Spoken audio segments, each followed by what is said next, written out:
Hello and welcome to a new video. Today I'm going to be talking about Scorn again, and specifically whether or not we could expect more Scorn. When the game came out, it was met mainly with an overwhelming, it's alright, by virtue of the vast diametrically opposed positions that gamers have had upon its release. Some people really liked it for what it is, some people really hated it for what it is or what they expected it to be. From an objective standpoint, I think the final overall cumulative verdict of it's alright is rather fair. But if there's one thing that fans of the game are aware of, it's a very unique game. Very few games are willing to put a player in such an alien and surreal world, especially with the kind of graphical fidelity and quality that Scorn offers. This isn't a World War II shooter, or some generic cyberpunk setting, or a medieval fantasy game. It's something that appears truly unique, and many people feel, myself included, that we did not get to explore this world quite enough. So the question then becomes, will there be more? There are some arguments that could be made in favor of the premise of them continuing to work on the game, or not in favor of the premise, and I'll try to list them out as best as I can. One of the chief arguments in favor of the notion that they'll work more on the game is the fact that, quite frankly, they should be well aware that people do want more Scorn. On every one of their Twitter and Facebook posts, there's always a majority of comments asking for DLC, or an expansion, or even an outright sequel. They've even acknowledged the fact that people are asking for more Scorn in their final Kickstarter update posted in December, but have said nothing on the subject since. Unfortunately, it's been around half a year since that Kickstarter update, and they have not clarified their position one way or another, hence the making of this video. Another argument in favor of the idea that they might work more in the game is the fact that the publishing company that Ebb Software is under, Kepler Interactive, has had a successful first year in business. In their first financial report, they reported that they made $50 million in revenue in the 2022 period. The report itself is a bit interesting because there's two games it primarily cites, Sifu and Scorn, but of the two games, Sifu is the only one with any real numbers attached to it, where they reveal that the game sold 1 million copies. Ebb Software has since come out with their own celebratory picture announcing that Scorn has had 2 million players. However, the thing to realize about this is that players does not necessarily equal revenue. Scorn was, after all, an Xbox Game Pass launch, meaning a significant amount of the player base are potentially Xbox users who played the game from the subscription service and didn't put any actual money directly towards Ebb Software. On Steam, there's 7,720 reviews as of the making of this video. Let's say every single one of them bought the game at base price of $40, that's $308,800, with most of that going to Ebb Software and like 30% of that going to Valve. Now, of course, that's not going to be a very definitive number, because a significant amount of people might have bought the game and not left a review, and of course some of the people who left the review got the game for free. Checking out the Steam chart on the matter also doesn't help very much, with the all-time peak being 5,387 players. Again, quite a few of those likely being Kickstarter backers and game reviewers who received the product for free, and the fact that that's even less than the amount of reviewers leaving reviews of the game anyways. So overall, we don't know exactly how much Scorn made, but it's presumably a bit higher than 308,000. But if there's one thing that's going for Scorn financially, it's A, the game is being developed in Serbia, which is significantly cheaper of a place to develop a game in than a place like California, as Peklar himself said in an interview. And B, not everyone who works on Scorn is a full-time Ebb Software employee. They do seek outside freelance help, going by the way of commission rather than a steady salary.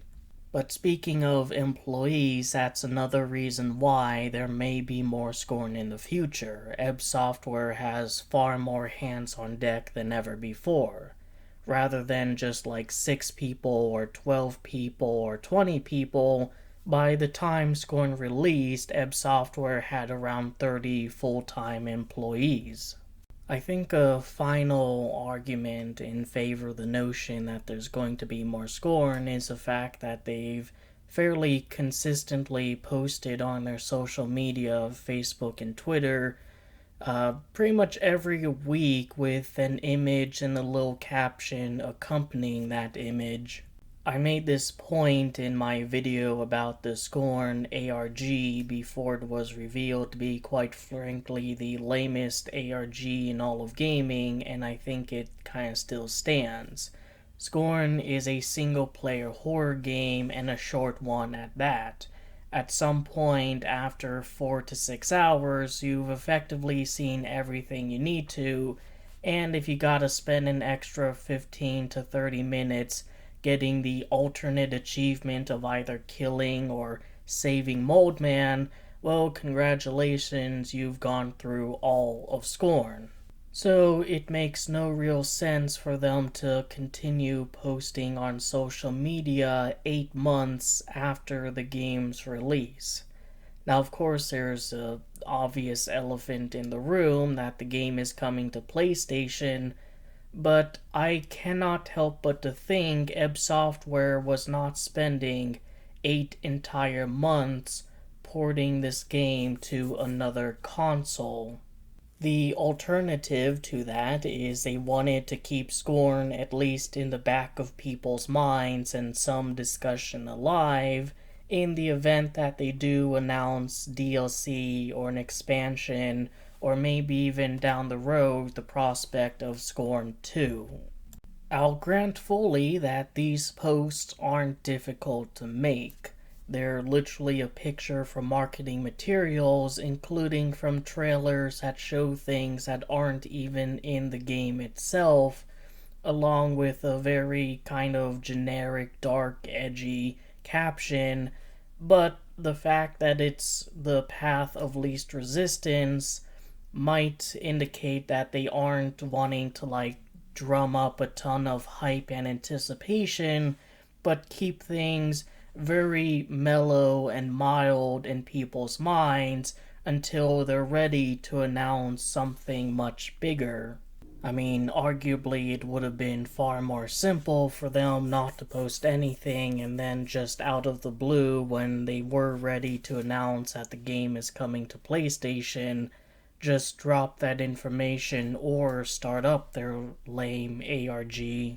However compelling some of those points might sound, there's quite a few reasons why they might not work on more Scorn. I think some of the reasons would be stronger than those in favor of them working on the game some more. One reason that I don't think many people would really think of is the fact that maybe they just don't want to. Scorn, as it released in 2022, was a 4-year project. It started somewhat early to mid-2018 when Kowloon Knights interfered with development by giving Ebb Software a ton of money, and they decided to just scrap everything and start from scratch. thinking that they would work on both parts simultaneously when they couldn't even finish part 1. But that's 4 years of waiting for the final product. The game actually had a 9 to 8 year development period. Ebb Software was founded late 2013, and they near immediately started working on Scorn. Then, late 2014, development had to stop because they weren't able to get enough funding to continue. Then, early 2015, they got a sufficient amount of funding to continue. Then, 2017, they had their Kickstarter campaign that also was successful in receiving funding. And then, 2018, Kowloon Knights just couldn't leave them alone. 8 to 9 years is a long time to work on any project, and given the overall reception of It's Alright to all of that labor, it's entirely possible that the people in Ebb Software who have been there since the beginning want to move on and try something new. They just aren't interested in continuing to work on this world any longer. One major thing is a question of what exactly they would do. The path of least resistance would probably be a DLC where you follow a completely different character in a different area doing different things. Maybe the main story is unsatisfyingly left at the state that it is, but you at least get to explore more of the world. However, there's also the possibility that they inject different areas and additions to the game as it exists. The problem with that is that narratively the story is so tightly compact that it would be difficult to pull that off. Let's say hypothetically they add in the Blasted Labyrinth in the section between after the Crater Queen section and before Paulus. Well, how exactly would the parasite stuff work? Because up to that point, the parasite was taking over more and more of your body. So either it doesn't do anything throughout the whole Blasted Labyrinth, however long that section is supposed to be, which then comes a question, why isn't it doing anything?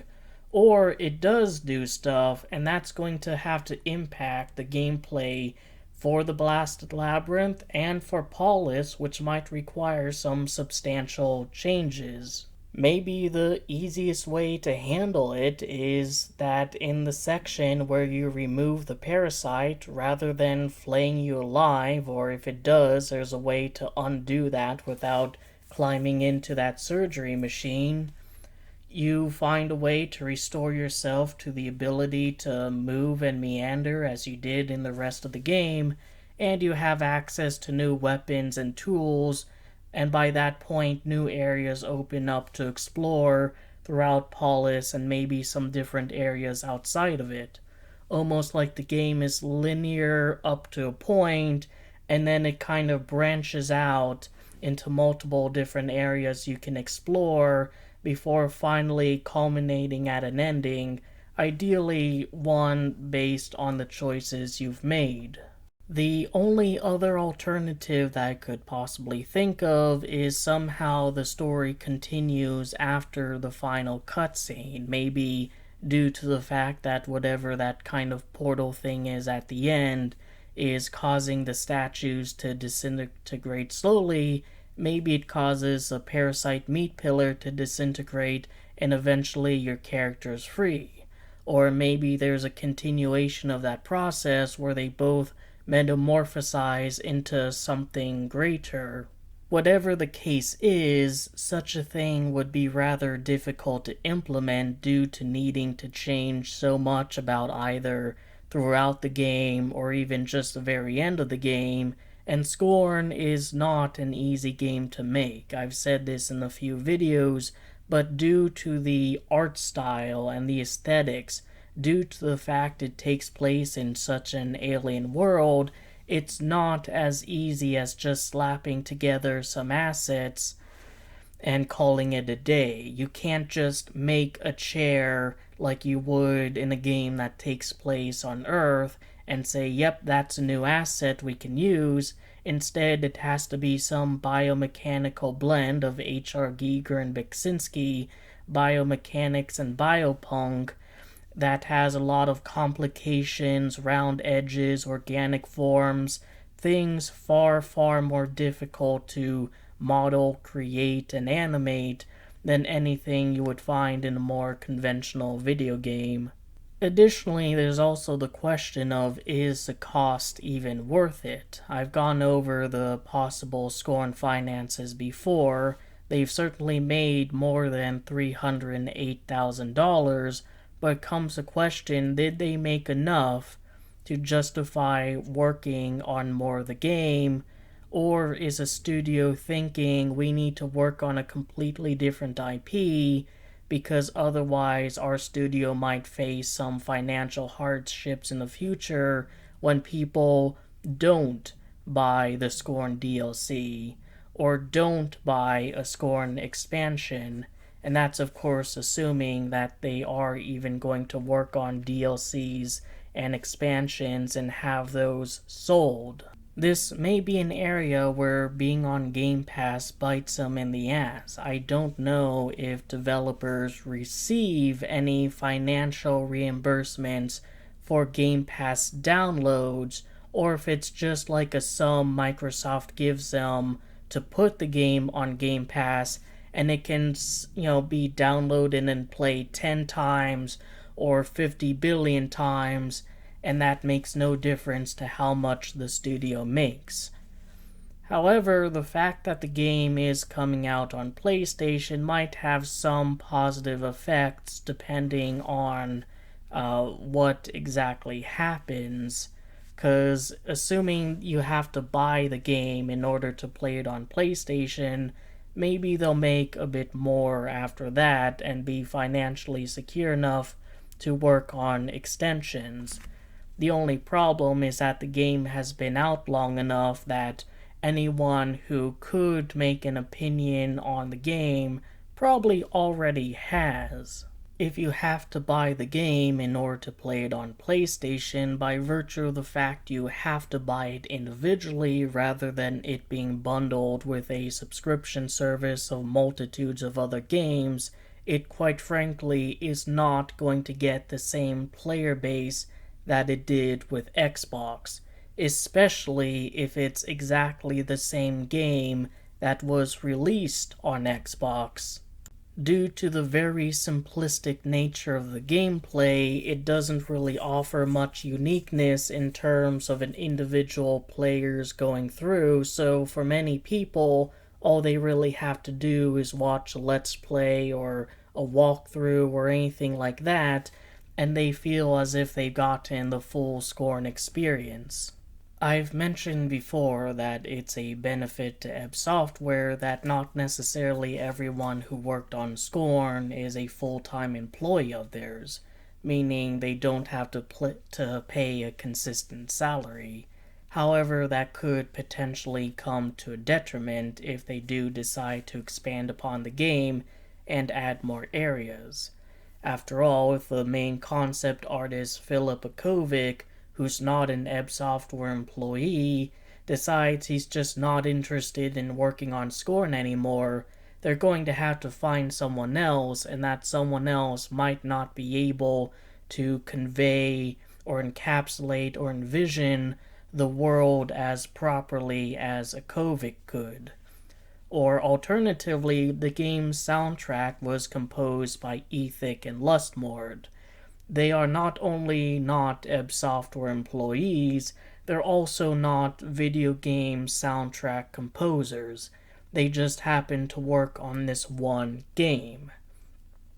Ethic's main Twitter handle still has Scorn Game within it, Lustmord's does not, so potentially the first guy would be interested or open to working on more Scorn, but due to not being an employee, there's a question of if there might be some significant scheduling difficulties that would prevent him or Lustmord from being able to work on the game, thus requiring Ebb Software to find someone else to compose a soundtrack, as new areas might require new music, and just like with a concept artist, it might not necessarily be the right kind of person who's able to properly compose music benefiting of this world. I think ultimately the ultimate barrier preventing there from being any more Scorn is, quite frankly, the developers themselves. But I think perhaps the biggest barrier in terms of adding anything to Scorn might be the developers themselves. During the Kickstarter campaign, the developers were quite adamant about the fact that there's not going to be any DLC, sequels, or spin-offs. Now, of course, this was back when it was just Scorn Part 1 of 2, and I will argue till the cows come home that we really did not get Part 2. However, with everything I've mentioned before, and the fact that the devs come off as the sort of people who think they're making this grand work of art as opposed to a video game first and everything else second, it's entirely possible that they view this as a perfect, completed project that doesn't need any additions or mechanical changes or anything like that. There's been other titles in the past that have been extremely bare bones and lacking in multitudes of features that were initially promised, such as No Man's Sky, Sea of Thieves, Agony, Cyberpunk 2077, take your pick, and all of these games have eventually accumulated more content to the point where they're closer to what they've been advertised as, and can now be considered a more complete product. But with all of these other titles, it was, except maybe Agony, it was pretty clear that there was always the intention to add more. I don't think anyone didn't expect there to be DLC for No Man's Sky or Cyberpunk 2077. The very fact that the devs have remained so quiet in regards to whether or not they'll add stuff to Scorn is an incredibly damning silence to the prospect that we'd get more stuff from Scorn. Perhaps they want to avoid the issues that stemmed from the time leading up to the game's launch, where people grew increasingly impatient due to a vast lack of communication. But that was a problem at hand, a lack of communication. If they were upfront in, say, 2021 about there being such major issues in terms of development that the game had to be delayed for a year, that would have gone far more smoothly than just the total silence they presented their audience with. I'll leave it at this. If they're not planning on adding anything more to Scorn, they should just say so and save everyone the trouble of asking for more or speculating on what they might be doing in the future, since now there'd be a definitive answer: anything but working on Scorn some more. But if they are planning on adding stuff to Scorn, I also think they should at least make that definitive statement. Yes, we plan on expanding the game or adding a DLC. No, we don't have an estimate time for when anything will show up, and we'd prefer not to say anything until we're absolutely certain we can deliver on these expansions or updates on the time that we set. The very fact that every post Ebb Software makes, be it on Twitter, Facebook, or even the Steam forums or news section for Scorn, is always followed by people asking more, is indicative of the fact that there is a sizable amount of people who do want more. But given the weight of evidence in favor and against the prospect of them continuing to work on Scorn, I am not optimistic about the future. Like many things, I would like for me to be wrong about this, but as far as I can tell, the evidence seems pretty clear, and unless Ebb Software themselves makes an official statement, or something leaks from Ebb Software indicating one way or the other, I'm not going to hold my breath. Anyways, I hope you enjoyed the video, that I gave you something to think about and otherwise entertained you. Take care.